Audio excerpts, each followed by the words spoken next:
Hey everybody, how's it going? Welcome once again to NoDQ&A video right here on NoDQ.com and the YouTube channel. As always, WWE SummerSlam is this coming Sunday live on pay-per-view.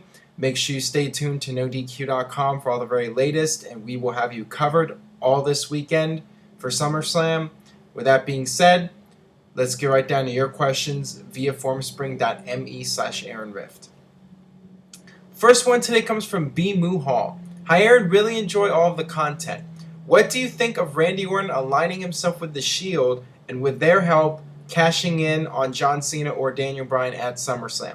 I think it would finally make Randy Orton relevant again as a top heel. Please answer in video. Well, in my opinion, it's not necessary. Randy Orton could cash in on Bryan or Cena, and just like that, he would be the top heel again. It's not necessary for him to align himself with The Shield. And plus, there's the logic issue because Randy Orton had been feuding with The Shield earlier this year, so why would he be the leader all of a sudden? And The Shield doesn't need Randy Orton as the leader. If anything, I think WWE needs to start building up towards a split with The Shield and adding Randy Orton as a leader to the group, besides the fact that it wouldn't make sense. It would just prolong the Shield's run in WWE, and I think it's getting close to time where they should be splitting up and going their separate ways. So I don't think it should happen, and I think it's unlikely that something like that would in fact happen. Alright, this one comes from Kayfabe Candy Ass. Do you ever get tired of John Cena smiling, grinning, and sometimes laughing at people who are cutting serious promos on them? It's like they've already buried before they make their point because John Cena doesn't give a shit.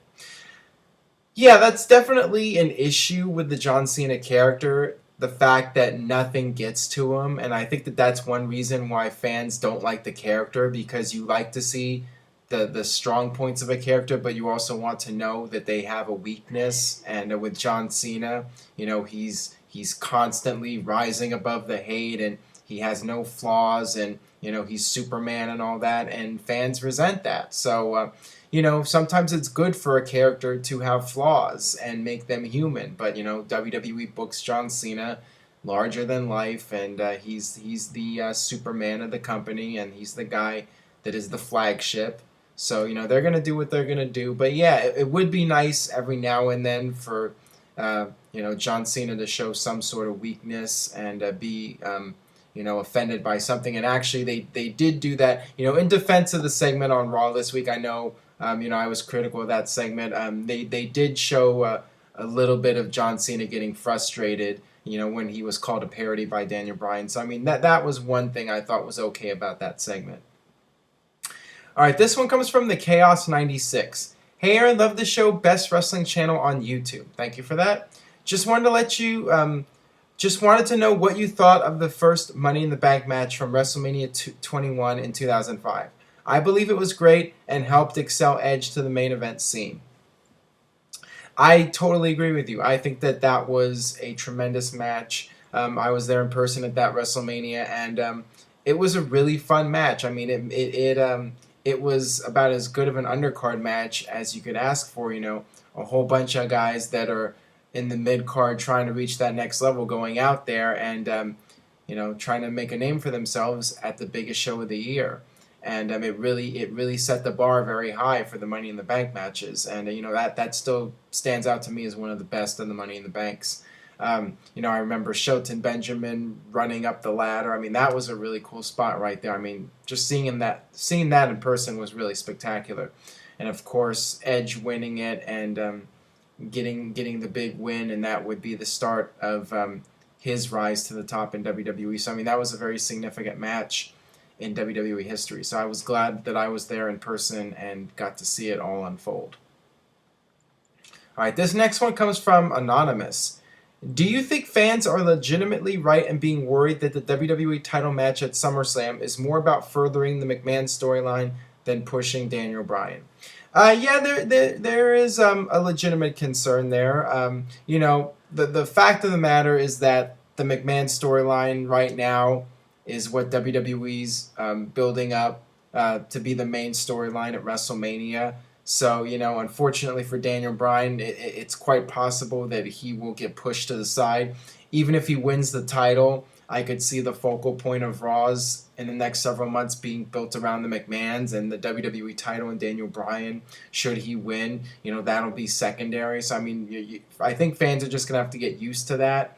And, Daniel Bryan's never going to be the guy that they completely build the company around. I mean, he's not going to be the next John Cena or Steve Austin or Hulk Hogan or whatever, but he could very well be the next Shawn Michaels or Kurt Angle, a guy who is highly regarded and you can always count on to have the match of the night.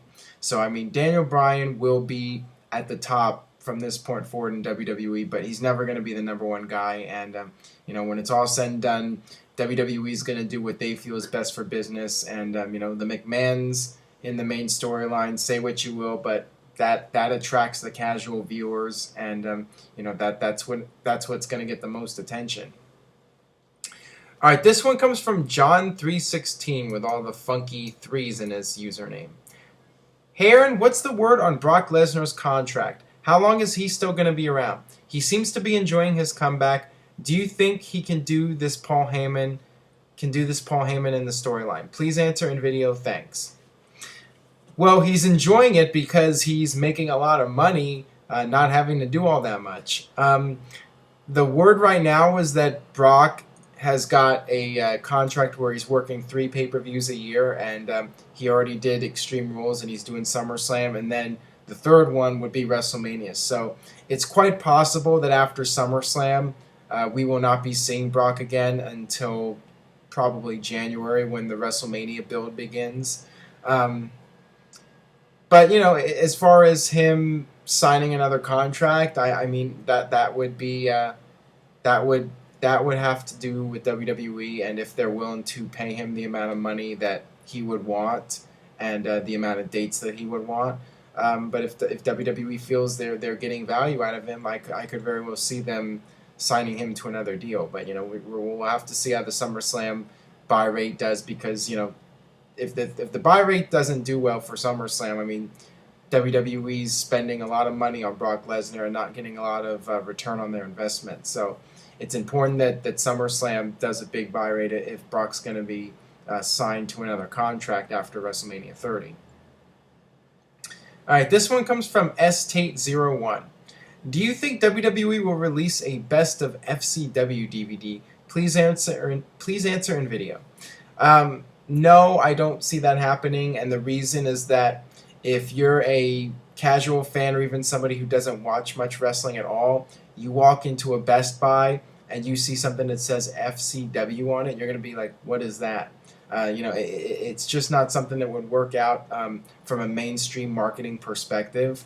But I could definitely see WWE including FCW matches of guys that are currently on the rise and are going to be future WWE stars. But I think that's as far as it'll go. I don't think that WWE would dedicate a whole DVD to FCW when you have to consider that they spend money on the marketing and the packaging and all that. It would just be way too much of a risk.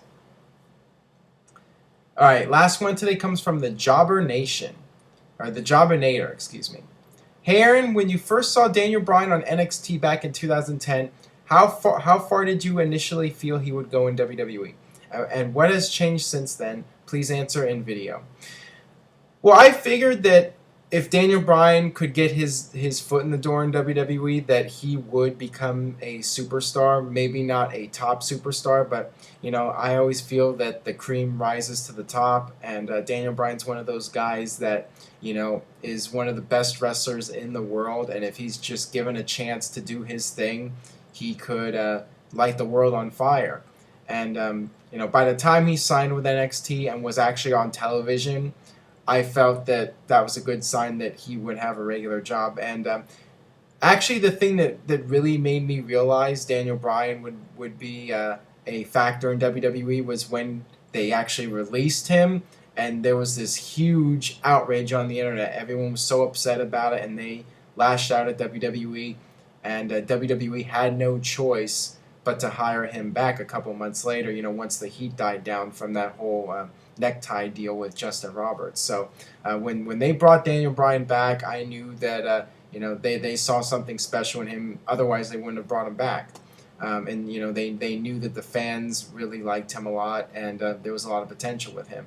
And then, of course, now with the whole yes thing, once that took off, I mean, at that point, I knew Daniel Bryan was going to be a major superstar in WWE. I mean, there's just no way you can deny him. Once those yes T-shirts are selling like hotcakes, WWE sees big money in him, even though he's not the traditional superstar that they like to push to the top.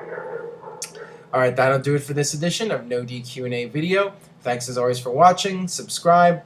Tell your friends on Facebook and Twitter. Follow me on Twitter, twitter.com/NoDQ&DOTCOM, and at Aaron Rift. I will be tweeting this weekend from the Staples Center. And stay tuned, as I mentioned earlier, to NoDQ.com for the very latest regarding SummerSlam. And I will see you guys next time for more No DQ&A video.